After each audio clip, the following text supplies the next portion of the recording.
YouTube, what's going on? Nick here from The Real Heroes Show to discuss Dexter New Blood, The Sins of a Father, the finale. The one we've all been waiting for. The one we've been talking about for weeks now, surmising what's going to happen to Michael C. Hall's beloved character, Dexter Morgan. And will this brilliant of a cop, Angela, be the one who brings him down after all these years of being a serial killer? I've been talking with a number of you on YouTube over the last few weeks. It's been great to see more of what everyone's been thinking, what we've been hoping would happen, what we've been guessing would happen. And I can't say throughout the episode tonight, as it's almost 11 p.m. here, fresh off the block for the most part of watching this, I've had a little bit of time to sort of let my thoughts sink in. And I'm sure once I post this and once I see people more commenting more on their thoughts about this, I'll probably have another take as to what I think. But for the fresh ideas, the fresh thoughts, the fresh synopsis of my review on this episode, this finale, to not just this season, but Dexter period, it's better than the season 8. I think overall, again, this season was great. It's been better than the last few seasons of the original run. I think we've established that much. But the one thing that really hinged upon this season's greatness is how will it all wrap up? Literally, how will it all wrap up? I can't deny that I wanted more. I wanted more from this finale, and I wonder if we could have gotten more if this if this season was 2 episodes longer, because we're used to getting 12 episodes from Dexter in the past, and we only got 10. And in some cases, the moving of story points and plots actually was to our benefit as viewers and to the story itself. But I think because of some things that they included, it was a little bit of a detriment to the story, to the character, to the plot. And one of the things that we've all talked about here are the wheel marks on the victims' necks and the ketamine. Not so much even the ketamine, really, but the marks themselves, because it's a bit of a retcon. Things that we've established from the original series. And, of course, even the inclusion of Captain Angel Batista. So let's talk a little bit more about all this, right? So for the sake of Angela, because she's really stomping on Dexter in this finale here, we see that she's been listening to Molly's recordings to learn more, even though I feel like even by that point in the beginning of the episode, she's already come to this conclusion as to what she knows, even though she says, I want to be sure, because she doesn't want to make the same mistake that she did with Kurt Caldwell and the DNA sampling from Iris. Of course, the whole Angela poking around in the ashes of Dexter's house, I'm like, yep, that's where we're going to see it. And we don't actually really see it, but we can obviously know and surmise that that's exactly what she's coming to, is the titanium rod. In which, this is one of the other things that kind of bothered me a little bit too, is you're basing it off of a rod, which, again, there could have been a huge setup to the case of him going, well, Kurt could have planted that on me for one reason or another. And again, with Kurt not being there because we know he's dead, Dexter could have possibly gotten away with it in court because, again, even Logan said, I don't know, from a jury and a DA, it's very plausible for his side to be the truth. So the other thing about Angela basically throwing the whole Bay Harbor Butcher thing because of the marks, or the wheel marks, again, I don't believe she would have been able to attach those two things if it weren't for those marks. And because of all that, it's like sped up an inevitable doom for Dexter and derails everything else that he wants to do. It's almost like I kind of wish that we would have seen 2 more episodes to them to flesh it out a little bit more.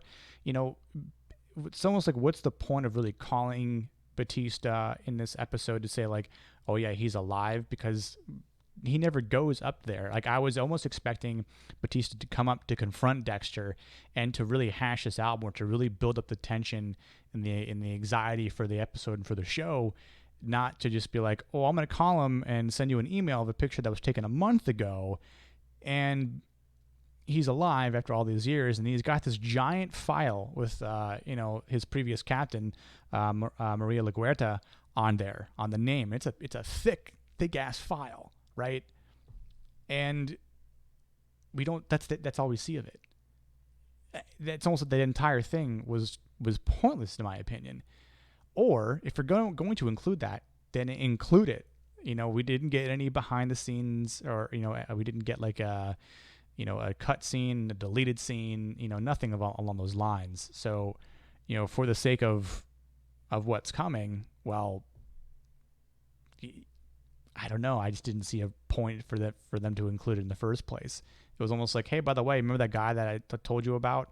Oh yeah, he's alive. He didn't die in the Hurricane Laura.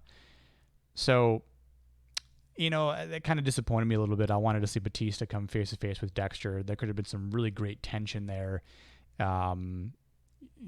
She explains what would have happened, the death penalty, Florida, et cetera, et cetera. Great. But then when Dexter wants to turn off the camera to say, and to spin the story away from him as a way for him to get out, I don't know. Parts of this episode didn't really get to me, or get to where I wanted it to go, is what I should say. It's like, even I wrote down in my notes here, sort of like, was killing Officer Logan the only way out? Because that was the point to Harrison that was against the code, that by killing Officer Logan, who was a good man, good father, good coach, good officer, that he told Harrison, you know what? You aren't the person I thought you were, Dad. And by killing an innocent man, it basically flipped the switch in Harrison's head that said, look, you know what? This isn't where I want to go. This isn't who I want to be with, and flee with. We hear earlier in the episode that Harrison doesn't really want to move, right? He feels good being in Iron Lake with Audrey and his friends from school, the wrestling team, and because he kills Logan, all that's just gone to put. And even if they would have left, even if Dexter didn't kill Officer Logan, they would have fled, and who knows where they would have gone, though. That's the other point. If they would have left, well, would that have spawned a season 2? Would it have, would have another story occurred because they get away, or is there a hunt that's, placed upon them because of what Angela's uncovered? Because now, for 100% fact, Angela knows that he killed Officer Logan. So he has committed murder. I want to say, for the sake of Harrison, I'm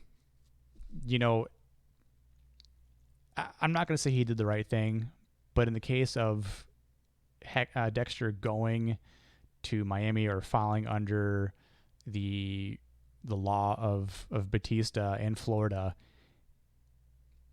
he knew that the easy way out was just taking the bullet.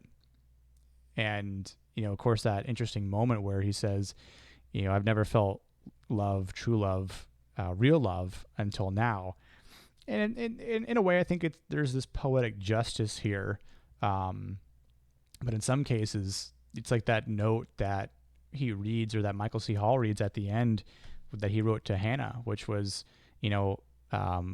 let me die so my son can live, if he doesn't have any dark, instances.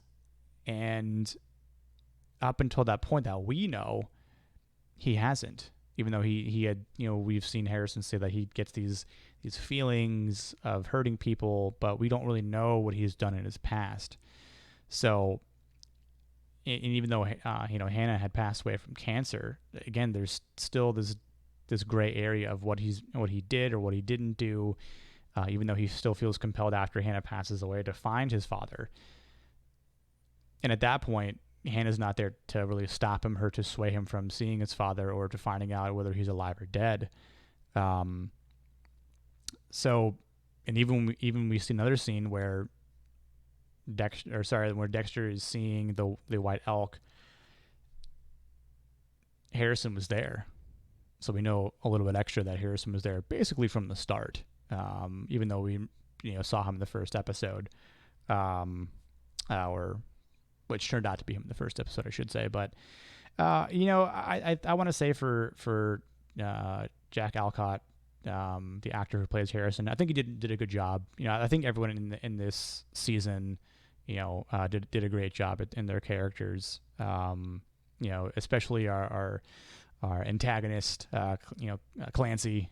He was a great villain. Of course, great actor. And I think for the sake of Michael C. Hall, I wonder how he feels about really closing the book to Dexter. I haven't really seen any interviews yet. Of course, the finale just premiered, so it'll be interesting to see what Michael C. Hall has to say about the journey, the extra journey that Dexter has been able to gone on with, and his son Harrison. So, you guys think that we'll get a spin-off at all? I don't think so. I don't know what they're going to call it, like Harrison Dark Driver. Like, again, I'm just throwing weird spitballs out here. I don't think they should do anything personally. That's my instinct right now. Is I think they should just leave it alone. Let the story go. Even though Harrison doesn't have any inkling as to where he's going, just that he's driving on the highway. So, but I want to say, for the sake of what Dexter, his position that he was in, even while he figures he needs to kill Logan, I think there was a different way out. I think by the sort of detour he threw Angela on. Sorry, I had a brain fart there for a second. The detour he throws Angela on, that there could have been a little bit more time, even though he says that took faster than he thought it would. I wonder if he could have been able to still find a way out, maybe after Batista is there. But again, they can't really, like, the evidence isn't holding up. There's not enough evidence to say that it's him, and even when they say, well, we thought you died, and he could be like, yeah, I drove my boat out into a hurricane because I was, unintentionally, of course, got caught on the boat during a hurricane. And I woke up somewhere else, and I thought life would give me a second chance, and I didn't know what was really going on, and I thought my life in Miami was gone. So I moved to Iron Lake, somewhere new, somewhere close, lived a great life for 10 years, and, the past sprung itself on me, and I didn't know what to do with it, and I found myself in a sticky situation because this, kid, Matt Caldwell, and his father are, have some dark sides to them, and again, I didn't kill Matt Caldwell, so there was a way out. I think there could have been a way to get out, and I think Harrison would have been a little bit more willing to cooperate, like he does in the very beginning of the episode, where he says he thinks like the Moose Creek douchebags could have done it, right, for getting back at Harrison. That would have been a good another detour, just to sort of throw them off the course, and to find to better devise another plan. Of course, even with all this being said, it's like, that's great, Nick, but where does it still go? Where does the story still move to? Well, I'm glad I asked myself that question, because either they just hightail it up, and I think if anything, they'd have to flee the country, right? And again, they would live as father and son, or Batista comes, takes him to Florida, and he gets the death penalty and dies that way. I know a majority of us were saying online, especially in the comments in previous videos, that it's pretty certain that Dexter was going to get killed one way or another. I'm glad it wasn't Angela. I'm glad it wasn't any other officer. I'm glad it wasn't some Batista or anyone like that, the SWAT team, the FBI. I'm glad it was no one of the sort, because I do think the poetic side of it was Harrison, um, and at that point Harrison is free, even though there's still a lot that Harrison doesn't know about his past, even though he says and blames his father, saying that he's like this because of him. His anger is because of his father, and even though they're alike in certain instances, he's like this because of what his father did, and it's too late literally to turn back. And I'm okay with that. I might have been a little upset if Angela was the one who did it, and um, there was a little bit of cringe, I have to say, in the beginning where they're at the Angela's house. Angela says to Audrey and Harrison, go get some cheese, right?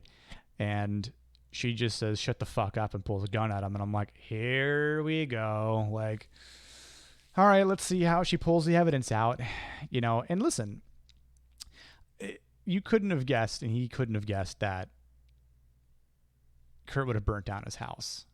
And for the sake of him keeping that titanium rod on him at all times, or keeping it in his house that would have been safe, that's fine. But I think in some cases he probably should have, kept it in a better location, or know that titanium doesn't melt in a furnace and requires different ways to be melted down to nothing. So, again, he didn't follow his first rule of the code: don't get caught, because he did get caught. And it's not that he still fell to the prey of the Bay Harbor Butcher penalization or crimes. Again, the bringing up of Dokes, being the Bay Harbor Butcher and everything like that. Like, there are a couple of things that were just mentioned that I don't know. Again, that in first thoughts, like if they needed to be there to begin with. I